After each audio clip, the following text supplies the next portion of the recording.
And the reality is what happens to a lot of real estate agents is we end up doing a lot of things really crappy instead of one thing really well.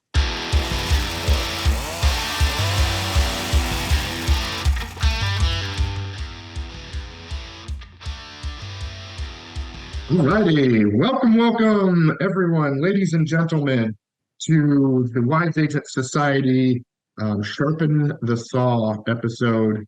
Who knows what episode we're on? What episode are we on, Tara? Yeah. 7? Shay, when you say that, you really should have like a chainsaw sound. So it's like, welcome to the Sharpen Saw, and it's like, zoom, zoom. I have a chainsaw. I could bring the actual chainsaw in. I'm just throwing ideas out there, man. I like it. That's a great idea. Or the sound at least, Tara. That's right. Well, welcome everybody to this episode of the Sharpen Saw. We have the infamous Dan Gomer from Denver, Colorado. He's an elite real estate agent. He's an amazing author. He is and has been a coach. He's a speaker, and not only that, he's part of the Super Agent Collaborative, which involves a whole bunch of my good friends and associates through work, all part of the big same team kind of in general. And he's taking time out of his busy day and busy schedule to come visit with us today. A little bit about simplification and other topics. Does that sound right? Sounds great. That's it. So welcome, Dan. How are you today? Can you tell us a little bit about yourself? I'm doing great. So a little bit about me. I'll try to get through it quick, but I used to be a middle school science teacher. I taught 8th grade science for 7 years, coached high school basketball, started getting burned out on the bureaucracy. And so I got into real estate because I wanted to make money. That's really what it comes down to. I was tired of being broke. I didn't feel successful, even though I know I was a good teacher. And so I got into real estate to make money. And, I'll just say that it was very slow going. I started as a fix and flipper, lost a lot of money in that endeavor over the first 3 years. And then about after the third year, I decided, I'm just going to use my license and help other people buy and sell. And so I kind of went down that path, but it was painfully slow. The growth was not happening. I had a wife and 2 kids and a house, and I was, just not in a good place for quite a while. But eventually I got to a point where I just said, I can't hang my head about this anymore. I've got to really dive into real estate, so that's what I did. I committed myself to becoming successful. I just became single focused. I'm going to make money. I'm going to prove to myself. I'm going to prove to the world that I am successful. And, that's what I went after was the money and the deals and all that kind of stuff. And it worked, over the next so many years, like 6 years, I nearly doubled my income every single year. I was able to buy a really nice house. I was, in the top 2% of realtors. I was successful by a lot of measures, but by the end of 2020, that's all I did was work. One of the other reasons that I got into real estate was to create a lifestyle for myself, and my lifestyle was work. That's all I did. Yeah. I didn't see my kids much. When I did see them, I wasn't with them. I didn't see my wife as much as I wanted. I didn't have as much fun as I wanted. And so by the end of 2020, I burned out and was actually looking for a reason to leave the industry, looking for a way to get out of the industry. And, I wrote a book. I was trying to become a speaker and an author. That wasn't really working. And anyway, long story short, I eventually found EXP and realized, this is a really good stepping stone in this industry to be able to create leverage. And so it actually kind of reinvigorated me back into real estate. Now I do a lot more, more focused on building my team, getting back to my roots, which is teaching, helping other people grow. That's what I'm really passionate about. That's what I really love to do. And now I actually have a vehicle in real estate to get paid to do it, and actually leverage my time and energy. And so, we can talk about Costa Rica as well, but that was also kind of a turning point for me where I got, even with my coaching and my teaching, as much as I love it, I was still going, just going.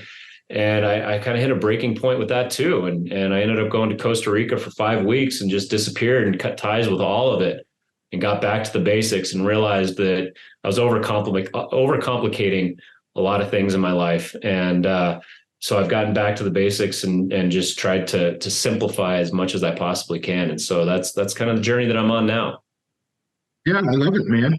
This is a recurring theme in all these shows that I've been having is getting back to basics and simplifying, but getting back to basics is kind of what everybody is kind of doing or should be doing, in my opinion. We've gone through this period of time where selling real estate was easy and deals and things were coming left and right, no problem. And so maybe you had extra money and funds to to put onto shiny objects and to different things that are whatever or not whatever working or not working to try things out. You had extra disposable income. A lot of agents did anyway. And then now we're getting back to a more normal real estate market where what you do and what you put into that is time wise is what you're going to get out of it. And a lot of that is just very, very simple things. It's not fancy, it's not shiny, it's nothing. It's Right. we can get into more about that, but that's amazing that you were able to go for over a month to Costa Rica, and I watched your trip on Facebook. It was really cool, and I'm glad you got to do that. That's freaking Yeah. amazing. Well, and going back to what you were saying, that the simplification of things, there's all these shiny objects, and especially in our industry, because we're independent contractors. So there's people everywhere vying for our attention who are like, hey, I'll teach you how to do this and this and this and this and this and this and this and this. Yep. And the reality is what happens to a lot of real estate agents is we end up doing a lot of things really crappy instead of one thing really well. And so when I talk about simplification, I think one of the key things to mention here is that simplification does not mean that we have to make less money or take our focus off of building a career. All it means is that we focus our attention really small instead of scattered all over the place. That's what I mean by simplicity. And so I'm actually seeing my journey that I'm taking right now as an experiment, because I believe that through my simplification of my life and my business, by actually focusing on less, I'm going to work less and I'm actually going to produce more and I'm going to enjoy life more. And so far, that's exactly what's happened. Yeah. Have you happened to ever read 4 Hour Workweek by Tim Ferriss? Yeah, it's been a little while, but I have read that one. Yeah. Yeah, me too. It was one of the first books I read when I first got into real estate. And basically, it's funny because that's what he talks about. It's, basically the 80-20 rule. Why don't you work on the top 20% of the activities that move you forward and make money and whatever that is, and will make you successful. And then the 80% don't do it. Like when I read it, I was like, I just took it literally. And then I picked the top 20% things that I could do or that I was good at. I wasn't even good at real estate yet. I was new. But that's what I did is I focused on that top 20% and then I did zero other things. So I did a very simple, basic plan, which, is just previewing houses, prospecting and open houses. And that's it. I mean, that's all I did. And I was in the top 1.5% for Las Vegas, or I'm sorry, top 1% in a year and a half, like going into it. So it's that easy. And I like what you said, how you keep the focus small instead of like all these other big things and whatever. Come up with your annual plan or your goal and then break it down into, like you said, the small focus chunks that you can just do these things every day and move forward. Yeah, absolutely. And there's a whole process to do that too. You know what I mean? Like, what is it that I want to create? What am I good at? And then saying, like, for you, it was open houses. Great. I hated open houses. That was not for me. I tried open houses. They didn't work. I tried door knocking. It was actually kind of fun, but it didn't work. Yeah. Well, worked for me was sphere marketing. So I dived into sphere marketing. That's all I did. And I got really good on it. In fact, I wrote a book about it called The Sphere Marketing Handbook. So handbook. Cool. Do you have a link for that or can we find that somewhere? If you email me at danielgomer1@gmail.com, I'll send you a copy of it. I don't have a link or anything like that where it can be found quite yet. But yeah, if you do that, and then also if you email me, I will add you to my weekly newsletter list. So every Tuesday, I send out an email that is mindset business oriented. It's definitely more mindset kind of thing, but I'll add you to my weekly email list as well. So just shoot me an email and I'll send you a copy of it. Love it. Tara, can you put that email in the chat, please, for the folks to see and use? Thank you. That's cool. I'll check that out. Yeah. Some point I want to know about, you've published other books too, right? Yeah. And I have a copy of that one sitting right here. I just happen to have a copy of that one. The other one I don't have sitting over here, but I'm full of it and so are you. So this is the book that I finished in 2020. And the essence of that book is that it's called I'm Full of It and So Are You. Let's Change the World Together. So I originally wanted to call it World Changers, but my wife told me it was too grandiose. So she made me change the name. But I love the name. The name is awesome. So yeah, right. And, the idea is that we're all changing the world every single day, whether we try to or not. The way we talk to the barista, the way we drive, the way we interact with our family, we are impacting the world. We have a legacy, period. So if we're going to have an impact, if we're going to have a legacy, why not do it with intention? And so it becomes about understanding who we are, why we do the things that we do. And the more awareness that we bring to ourselves, the more intentionality we can have with how we show up in the world so that we can impact the world in a way that we want. So that's kind of the idea behind that book. I love it so much because that book and Monica Graves' book and Barry Overton's book and not only just the books, but you guys as people all kind of share the same sort of style and vision of mindset and intentionality and greatness, as Barry calls it, and all that stuff mixed together. And you're all very successful and very accomplished and driven. And I think that's the thing that's good for people to know and realize is that mindset plays probably the largest part, for sure, in accomplishing all of these things. You need some organization, you need some business sense, you need these other things, but mindset, I would say, would be number one. What would you say about that? Yeah, absolutely. In fact, and by the way, quick side note, I mean, what you were talking about with Barry and Monica, that's why we partnered up, because we have similar mindsets in terms of not just going out and crushing it, go crush it for the sake of crushing it, but we're intentional about our mindset and how we want to show up and stuff. So it's part of what makes the SAC so special, But I do believe that mindset is everything. In fact, the email that I sent out today was a story about my son when we were in Costa Rica. There was this beach that we went to, and you had to park on one beach, and then you'd walk across it, and then there was like a little ridge, and you had to climb over the ridge to the other side, and there's this beautiful white sand beach on the other side. But it was kind of slippery and muddy, and just it wasn't like a really easy climb. And so me and my son are going back to the other beach one day to go back to our car, and it's just me and him.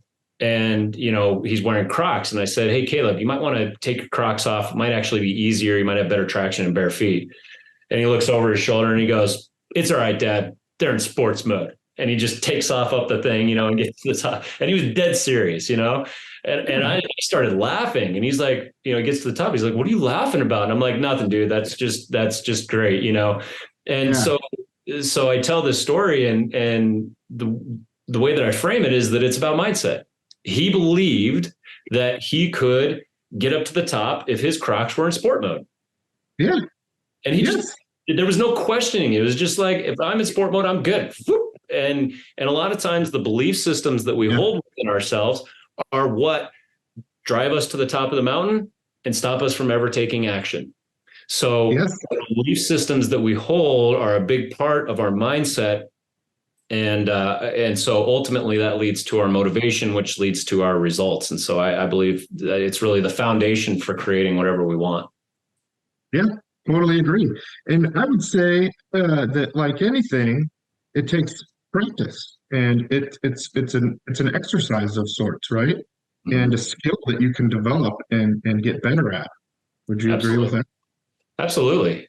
It's like anything, I had a terrible mindset for a long time because I didn't believe in myself. I didn't believe that I could do things. I did believe that I was a failure. I did believe that I was incapable. I did believe that I was inferior. Yeah. So guess what my life showed? Yep. Guess what the results showed? It wasn't until I drew a line in the sand and I said, I'm not going to be that way anymore. I don't want to be that way. I don't want to be that person. I drew that line in the sand. And there's a moment when I was 35, sitting on my bed in my room, having a total breakdown where I had that moment. It's that one of those moments in our life where it's like things will never be the same. I Yep. had that moment. I said, I'm not going to act like that anymore. I'm not going to think these things anymore because it's more important to me to be here for my family and to create something for myself. And that was the moment when things started to change in my life. Yeah. And granted, it took me down one path that ultimately was not the lifelong path that I wanted to be on. Right. Without that transition period, without that beat down over those next 6 years, I wouldn't be where I am now. So, Right. and it's a constant practice. It's something we can create Yeah. through practice. Yeah. And it's funny, like just having a positive mindset and all that. What you're saying there is that doesn't just guarantee success, like because you believe it and you want it and you believe you deserve it and all that. Just like you said, you went down a path that maybe wasn't the ultimate end result of what you wanted and what you desired. So it's not that magical, but it got you moving in the right direction. And from there, you probably evolved and came up with new ideas and new ways of thinking, well, maybe it wasn't exactly like this, but it's more like this. And then you Right. try to go down a new path and continue with the positive mindset. You don't just be like, oh, I guess I was wrong. That was, Right. I'm an idiot. Well, and it's about the journey. It's not about the destination. Like where I'm Yeah. at right now, I've never been happier in my life. I truly mean that. Yeah. But one day I'm going to look back on this and be like, oh man, at that point in time, I had no idea what was actually possible. So, Hmm. so it's a journey. And so I think a lot of people, they start to strive for this thing called perfection. They Uh-huh. think over there, I'll be happy, whether it's when I have more money or when I'm more enlightened or when I have more time or when I have more whatever, any of them, Yep. it's when I'll be happy. You're wrong. You're wrong. Mhm. Yeah. It's, I believe you have to find the joy, the happiness, the contentment in the journey that you are on right now. It's the only way. It is the only way. I accept the fact that, I love my journey. I love that I got my ass kicked for 6 years and I love that I burned out now. Yeah. Right. It's comments, maybe not so much. Yeah, and I love that my thoughts and insights about life that I have right now are going to change. Hmm. But I also love where I'm at right now. And Yeah. and that's really where the magic is. There's no perfection, there's no figuring it out, there's no arriving. Maybe when we die, I don't know, but as far as I know, there's no arriving. We never get Right. there. Right. And see, that's a good thing that you brought that up because I think people get lost in this some kind of end goal of something, and then what? You're going to be done. You're going to be fulfilled. You're going to be happy. But you said it. You said it right. Is just to be, grateful and find the joy in the moment and in the now and in the journey. And my wife and I have done this so many times. We've bought and sold so many houses and moved. We've moved 20 times now, and Oh uh, wow. yeah, 20 times since we've been married. And we've been married for 15 years. So that's a lot of moving. Yeah. Generally within the same few cities, Las Vegas, San Diego. Well, that's it, Las Vegas and San Diego, and then Iowa now a couple times. But still, what and we're super okay with that, and we're not.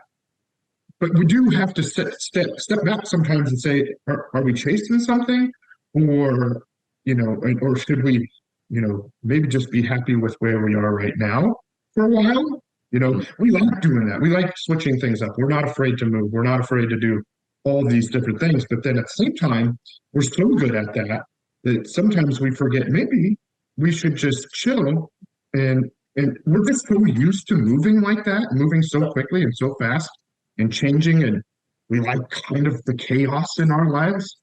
Um, and lately we've been having these conversations. Well, gosh, we have never been as peaceful as we are right now, and been in a position that is just so, for lack of a better word, just easy, you Mm-hmm. know? And then we're looking at farms, and we're looking at all these other properties to do. And I'm just like, I mean, it sounds awesome. We love doing that stuff and getting some kind of a new, crazier, bigger, different property. Um, but I'm at the same time, maybe we chill for another year and, keep developing what we're developing right now in a more peaceful and calm way, and just enjoy Right. that season. You know what I mean? Yeah, So absolutely. I'm thinking about it a lot. I mean, we're in the same position with the house that I'm in. It's a big house in an Mhm. expensive neighborhood. We have a ton of appreciation. Yep. So we could sell it and buy a nice house in cash and and not have a house payment, right? Yep. Um, and ultimately, what we have landed on is yes, we could. But Mhm. we moved from our other house that we were in for 14 years into this one because the other house was not perfect, right? We wanted a bigger house, we wanted all that kind of stuff. We moved into the bigger house, and now we're like, okay, now we have this burden. Do we Yep. eliminate the burden and move somewhere else? And the Yep. reality is, what we ultimately decided was we are going to make this house work, Okay. because it's not the house. It's not the house. It's not the house payment. It's not any of that stuff that is affecting us. It is our relationship with what actually is that is affecting our life experience. So it's almost a practice in this is us practicing it. And rather than changing our external circumstances in hopes that that's what the solution is, we find the Uh-huh. solution in here. Yes. And that's what we're working on right now. And it's almost like we made our bed, let's lie in it. So yeah, we have Yep. a bigger financial burden. Yep. Now, if we get in a position where we can't afford it, we'll sell it. But we're not there. So we're going to stay here. We'll let the kids finish up their school, and we'll eventually sell it. But selling the house now because we're a little uncomfortable is not the answer. Our reaction to what is, we have control over that right now. Mhm. In my opinion, that's the solution, Mhm. how I react to it. I love it. Yeah. It's all about, and we've done that a bunch of times too. Putting yourself into the best position for your whole family Mhm. is something we need to think about too. Not everybody has kids and stuff, but for the folks that do, uh, that's what we think about. Like, right now we're in this neighborhood where kids can walk and see other kids, and they all ride the bus together, blah blah blah blah blah. So we're just in a sweet spot for everyone right now.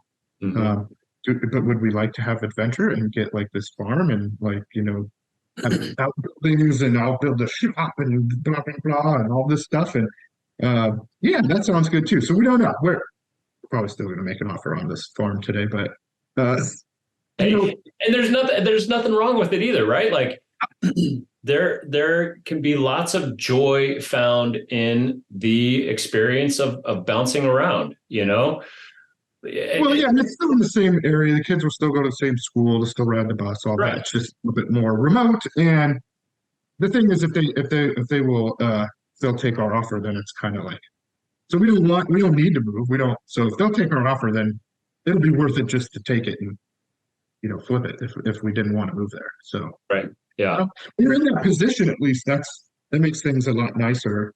When you have options, that's a good way to put it. When you have options, you can do a lot of things differently Mhm. than when you don't have options. Those Right. are good situations, if you ask me. Because sometimes when you don't have options, then you're quite motivated to make things happen. Yeah. But it doesn't feel as comfortable, right? And you might make decisions based on different reasons.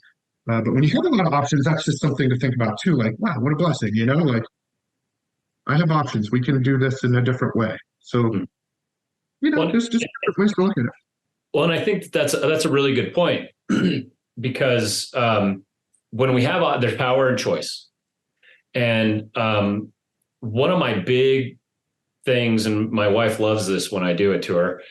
There's so many people that say things like I should do, I need to do, I have to do.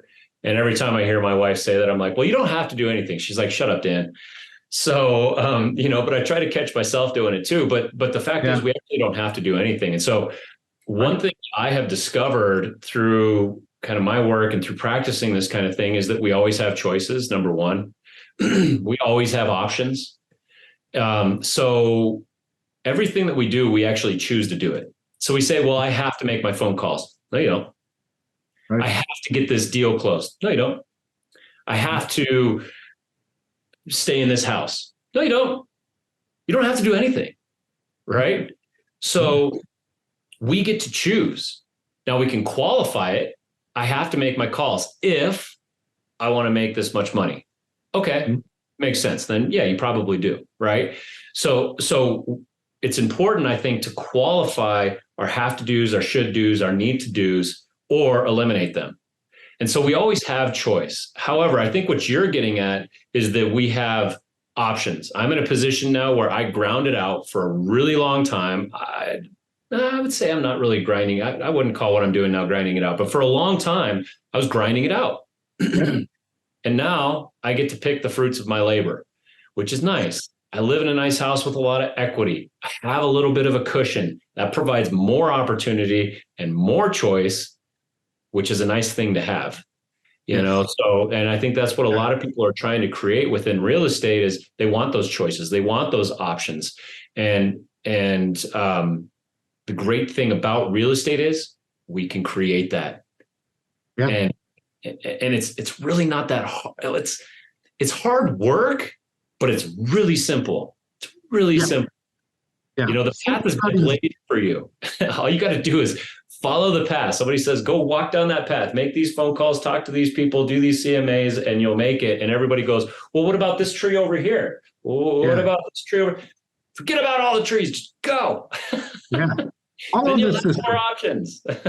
Yeah. Follow the system, at least in the beginning. So when I first started and I was on a luxury real estate team, I studied scripts. I had zero experience, right? So I would do script practice every single morning. I was the first person in the office every day at like, I don't know, 6:30 or 7 a.m. at a Keller Williams office. And I would make the coffee for the entire office. I'd start the big coffee pots and then I'd sit down, I'd organize my stuff. I was so broke, I had like a little lunchbox. So I had like my little sandwiches and my nuts and chips and stuff. And I'd get all ready. And then people would start coming in, my team members, were always the first ones in. And we would do I think we did script practice either first or after like a quick team meeting or something like that. Anyway, and then we'd start calling. But anyway, my guy, I would be like, what if I said it like this? He's like, nope. He's like, you say it exactly how it's written there. Just read the dang script. Read it. Don't change anything. Just read it, read it, read it. When you're talking on the phone, say it exactly like it is on the thing. Until you internalize it. So after time, later, like after months of doing it, then I learned, what I could maybe tweak or change. And really, I didn't change a lot of the words.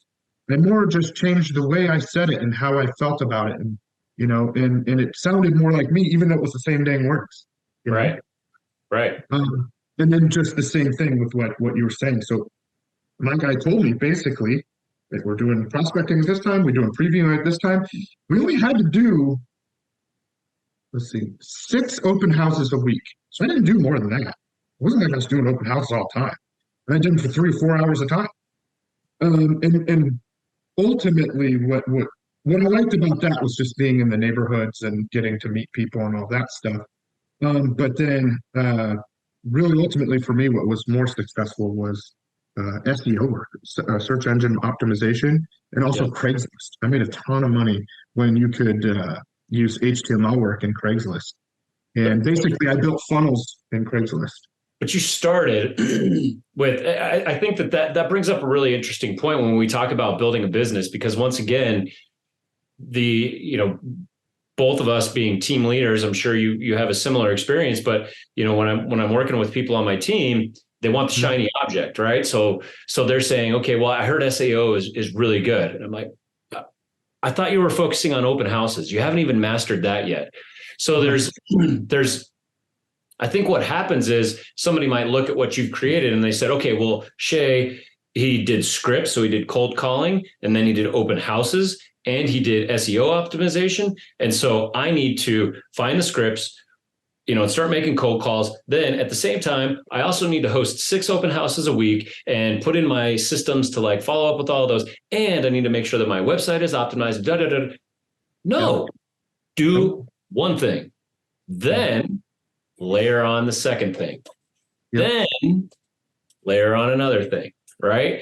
And when we do it in layers and we do it methodically over time, we get a result, that expands, right? But we have to just focus on that one thing and just do it really, really well. Simplify. One thing. I think it's important, and tell me what you think, to find a mentor, a coach, a team leader, somebody to attach to in some way. And I don't care what level you're at, because when I was a coach at Club Wealth, everybody had a coach, and it's a tiered system. So everybody had a coach that was higher than them.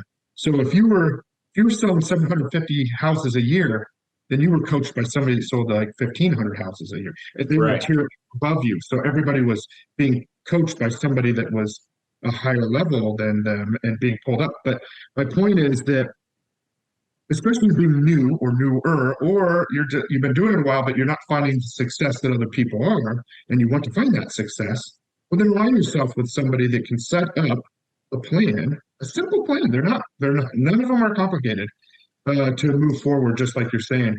So instead of just trying to figure it out by listening to podcasts and YouTube and all that stuff, align yourself with a coach or a mentor, or pay for coaching. In our systems, your system, my system, the people that we align with, we give this stuff away for free, essentially. Right. I was just telling you before I got on this call, I just got wrapped up a 10-week program that's all about discovering what you really want and why you want it. And I did it for free for the SAC. So. And so that's another way to go. So like, that's what we do. So anybody out there watching this that's needing guidance or whatever, and wants to attach to something like this, then that's what we do, is we go out and we find people that need help and want to align with something greater, that like the teams that we're building and the things we're doing. And we help them do it essentially for free. Like they don't pay us for coaching.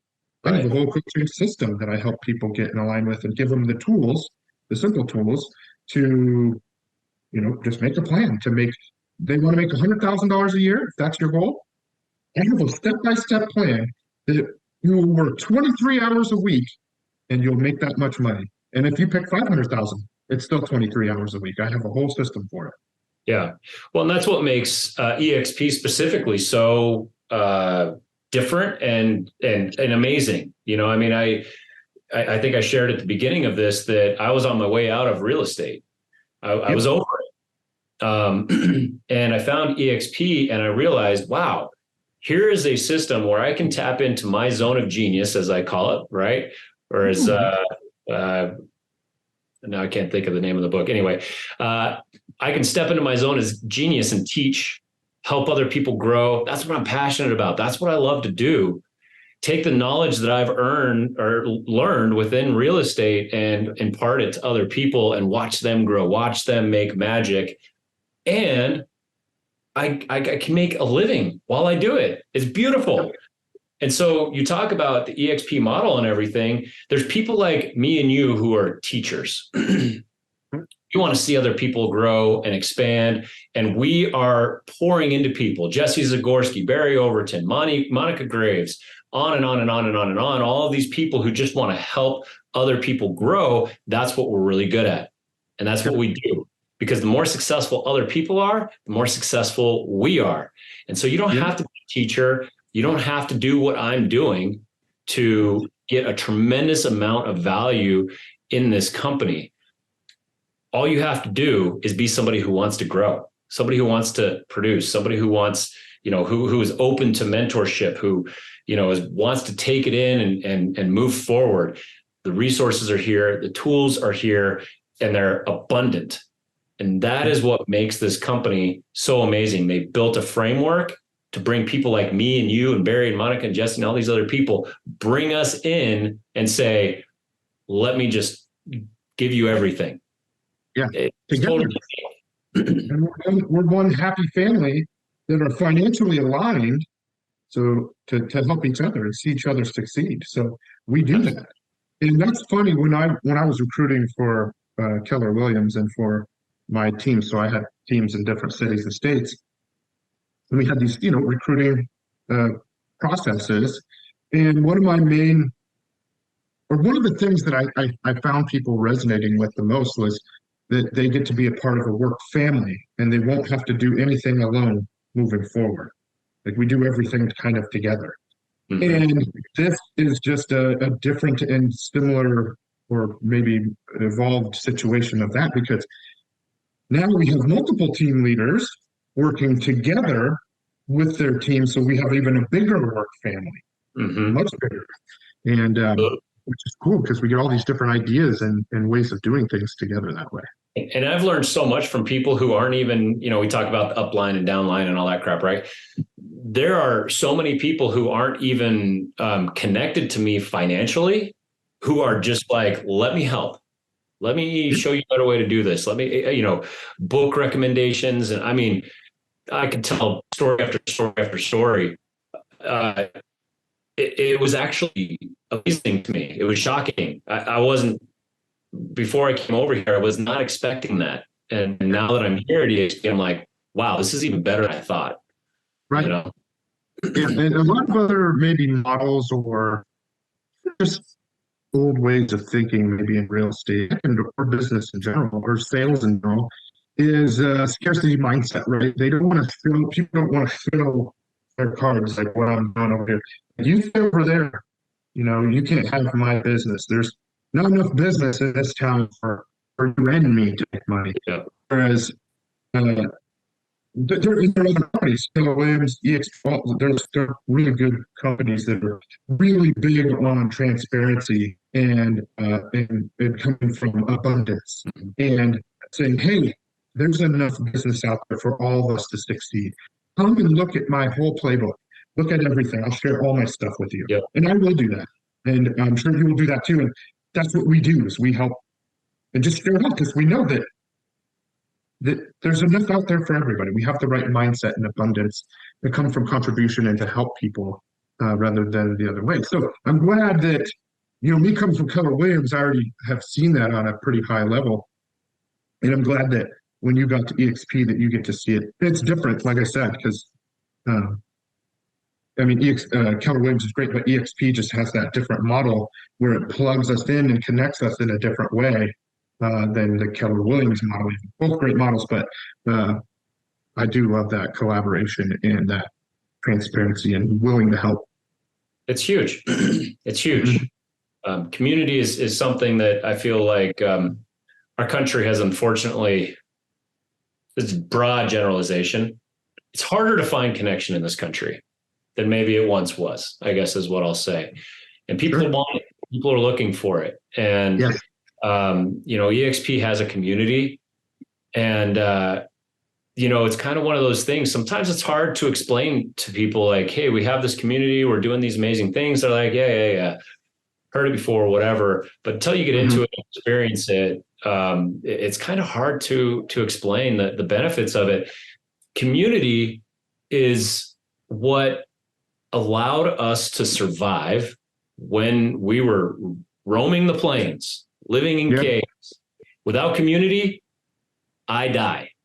I have got to find a role within the community. I have got to produce for the community. I have got to be a part of this community. And everybody has that mentality, and we all survive, we all thrive, we all do really, really well because we're all participating in a community. Well, I don't know about you or anybody watching this podcast.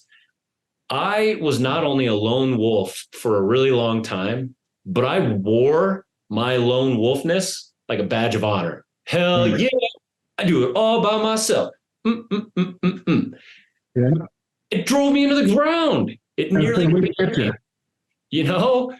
Yeah. And I thought it was a good thing. And finally, one day, my eyes were open through a mentor, by the way, Yeah. to realize that, you can actually go further with other people. Yeah. And and that's when things really started to change for me, because it's not about me, it's about the community. And so when you come into a community like EXP has created, you don't have to do it by yourself anymore. And there is tremendous, I'll stress that word, tremendous value in the community. Yeah.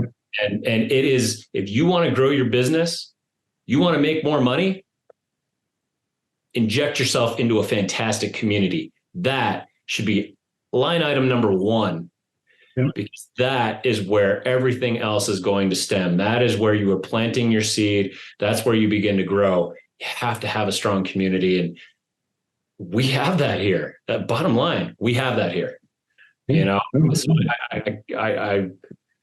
yeah, I'll just throw it out there because I want to see more people join our community, more good people grow and flourish.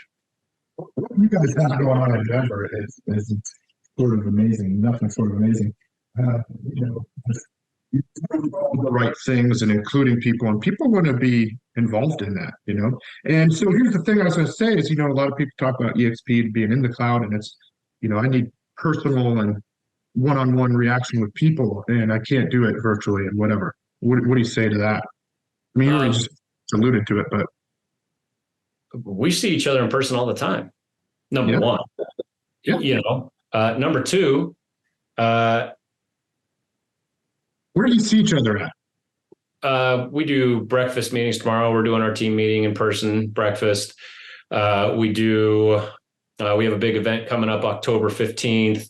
We're doing a golf outing here pretty soon. So we find ways to meet up in person, right? We'll do open houses, like people will partner up for open houses and stuff. So there's still, and we connect a lot on Zoom, right? Yeah. Honestly, a few times a month, you guys are meeting in person, right? Yeah, once a month we meet in person. But I think you have some other events that usually come out. So we also host lunches, and we see each other lunch. I mean, there's lots of things that we do to bring the people together, so that we can see each other face to face. I'll just be blunt. The way that I see it is, one of the reasons why I liked working in person, one of the things I liked about being a teacher and being there in person with my coworkers, is that I could waste time. I could talk about football and basketball and the weather and the news and the this and the that and whatever. I'm at work. No, you're not. You're socializing, which has value. Yes. But, I actually think that it's in a lot of ways easier to be able to work from your house, work remotely, still have that interpersonal connection. Sometimes it's on Zoom, sometimes it's in person, but you're still connecting with people. You're still imparting knowledge. You're still part of a community, which will help you grow. So this idea that the virtual office, destroys community or whatever the argument is against it, that, well, I don't get to see everybody in person. I guess my challenge would be try it.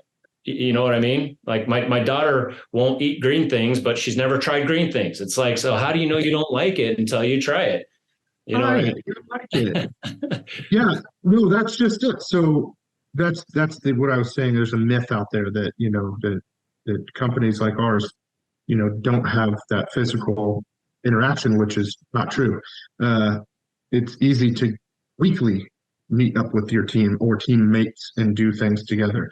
And not only that, but then people are like, well, you don't have an office. Where do you go to this office? Well, I'll tell you what, in all my years being like top 5 in my office at the biggest Keller Williams office in Las Vegas for a long time, I found the people that were at the office all day, not all of them, don't be wrong.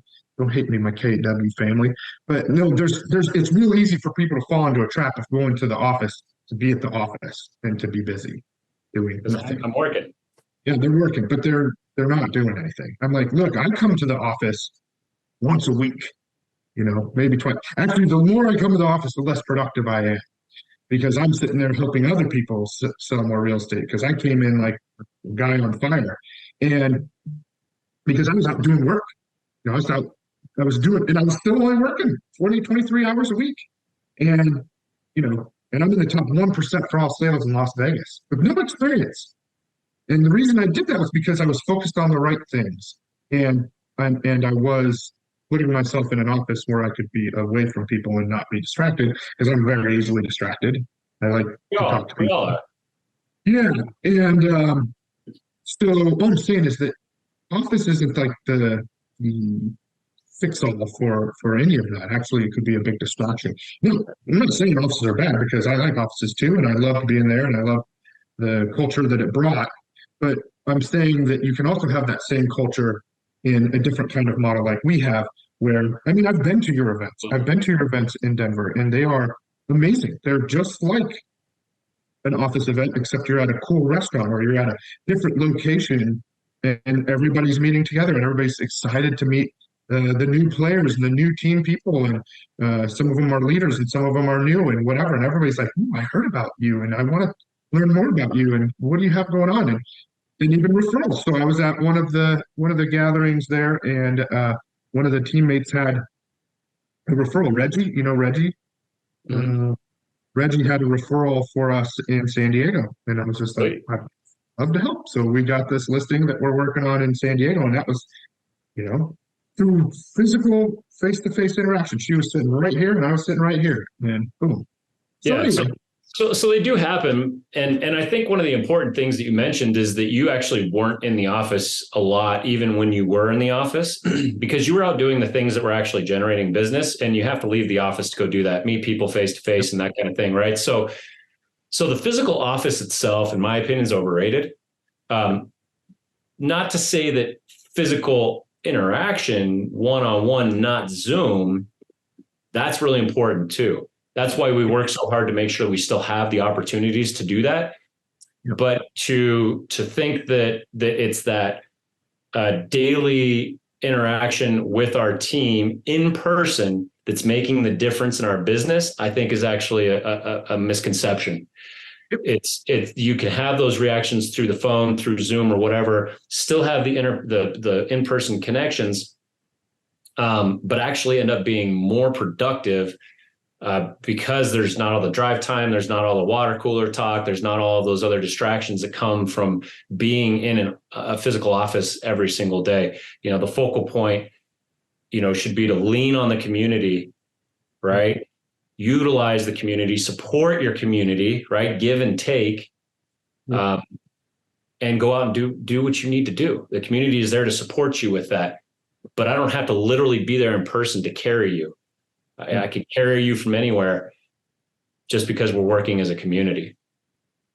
Now, another thing is that people maybe are very distracted or don't have a very good environment at home to work from. So I get that too. First of all, we know that there's the Regis offices that we have access to. So you have a place at EXP to go work at. But aside from that, because it doesn't even have to be an EXP thing. I'm just saying, if you need a place to go and focus, you can find that. You can go to Starbucks, you can go to the public library, you can go, there's a million places that I go to, even if I have an office. Yeah. I'd rather go to that place than the office to work in. And my point is that too, it's probably a self-discipline issue, not of where you need to be or whatever, not because you don't have one central office where everybody comes and takes up space. And that, that's what we're here for, to help people with accountability and building habits. You don't have that habit until you've developed the habit and worked on it. And sometimes that takes some help from somebody else to help you just create that habit. You need that for 60, 90 days, whatever it is. And then you can kind of do what you need to do from there. So that's just another point that maybe people are making excuses for this or that when it's really a different situation altogether. Absolutely. Yeah. So anyway, let's do this. We're getting close to our time here. I want to see if you had maybe a few books that you like to recommend or that you're reading now or that you have read that people should check out. Yeah, I'm going to pull up my phone here so I make sure I get authors right and stuff like that. So I'll wrap up with this one story. So, in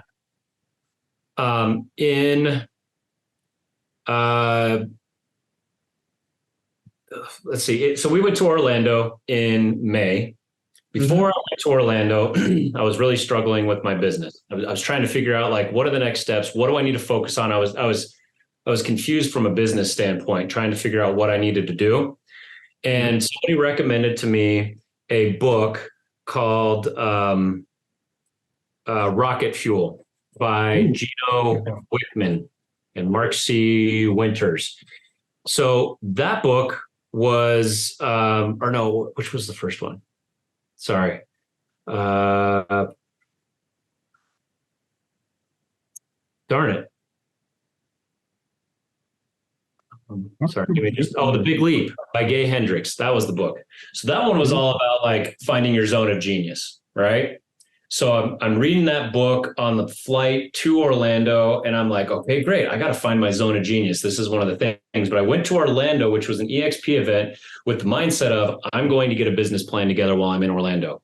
And guess what? When I was in Orlando, I talked to some amazing people that blew my mind on what was possible for me and my business and how to operate. So I learned a ton in 5 days. It was outstanding. So then one of the books that was recommended to me at the event then was the Rocket Fuel, which is all about how to kind of stay in my lane, which I'm a visionary, and bring somebody on who is an implementer. So I hired somebody named Diane Shell, who, right here, who came in as an implementer and, has really taken my business to the next level. So then that was one aspect of it. Then somebody recommended a book to me called Quiet Mind, Epic Life. And I think it was like a men's group that I participated in. I think it was one of those guys that recommended it to me. I can't remember where it came from, but that's by Matthew Ferry. So if you look at this chronologically, it was kind of like, hey, find your zone of genius. Then I went and got a business model. Then I read this book that said you need help, stay in your lane, right? Then I went to Costa Rica, had an amazing experience in Costa Rica where I learned how to simplify because I took everything off of my plate, everything. Yeah. And came back from that. And on the flight back from Costa Rica, I read the book, Quiet Mind, Epic Life. So, and that book is all about I was talking about this earlier. Our reaction to life is actually what creates our uneasiness. It's not actually life itself. Every time we feel uncomfortable, it's because of our reaction to what is actually happening.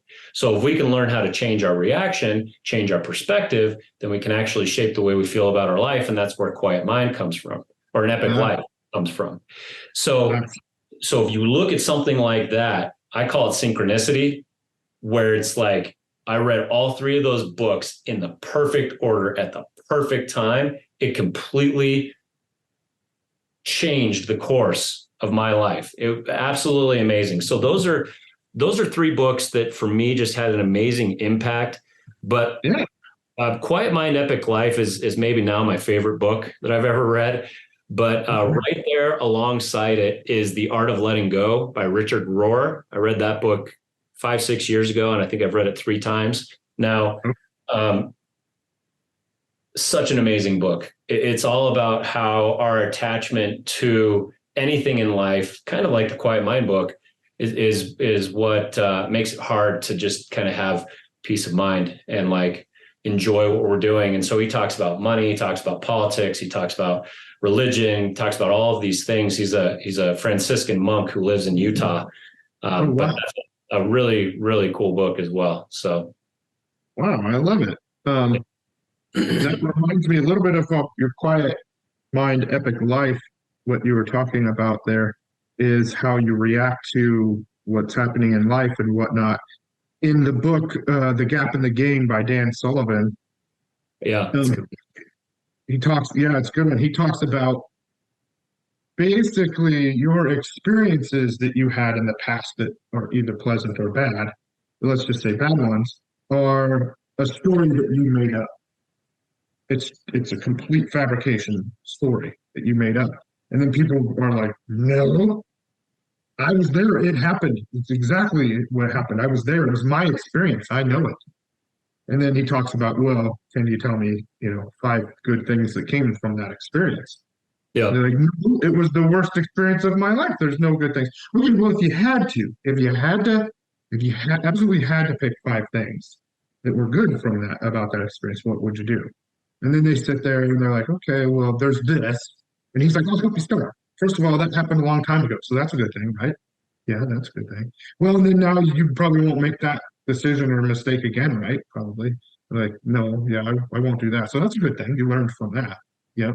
And then they kind of go on from there. And they're like, well, then, after that, then this happened, and that was pretty good. And then that made this happen. And then by the time they're done with it, they're like, he goes, so actually, that was probably actually a really good experience that Right. happened, right?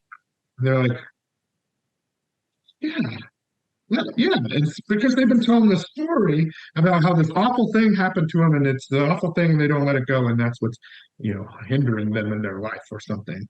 That's And it's just the perspective. It's just the story they're telling. And now all of a sudden they have a new way to tell the story.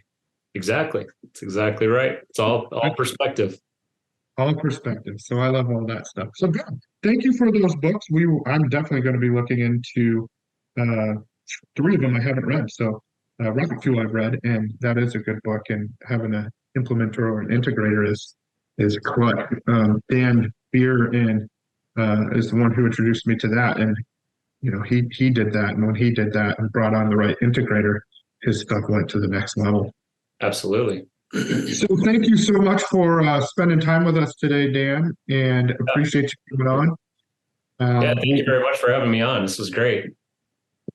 Great. I love doing these shows and getting perspective from other people, especially great people that are in my family, my Wise Agent Society family. We have so many families that are good in our system. Yeah. Super Agent Collaborative is you guys are amazing. What you're doing in Denver is amazing. So anybody that needs help or would like to align with somebody that can get you to the next level, you can talk to Dan at the Super Agent Collaborative in Denver, and he can go over more in depth of what they do and what they have to offer to help people grow their business and grow their lives and have a better mindset and have a better lifestyle altogether. Absolutely. Absolutely. Couldn't say. And well, good. And then please join us. We have every Tuesday at 11 a.m. Central Time our Sharpen the Saw. Every Thursday we have a weekly or the national real estate news. So for all of those out there watching this, please join us for our next show, and we'll have another amazing guest next week. Tara, who do we have coming up next week? We have Leslie Neubauer from Habitat for Humanity for Sharpen the Saw. And then this week for National Real Estate News, we have Tim Murray for Denver update. Okay, good. Awesome. Good. We need that because I butchered the last Denver real estate news that I tried to do. I'm not going to do that anymore in places I'm not.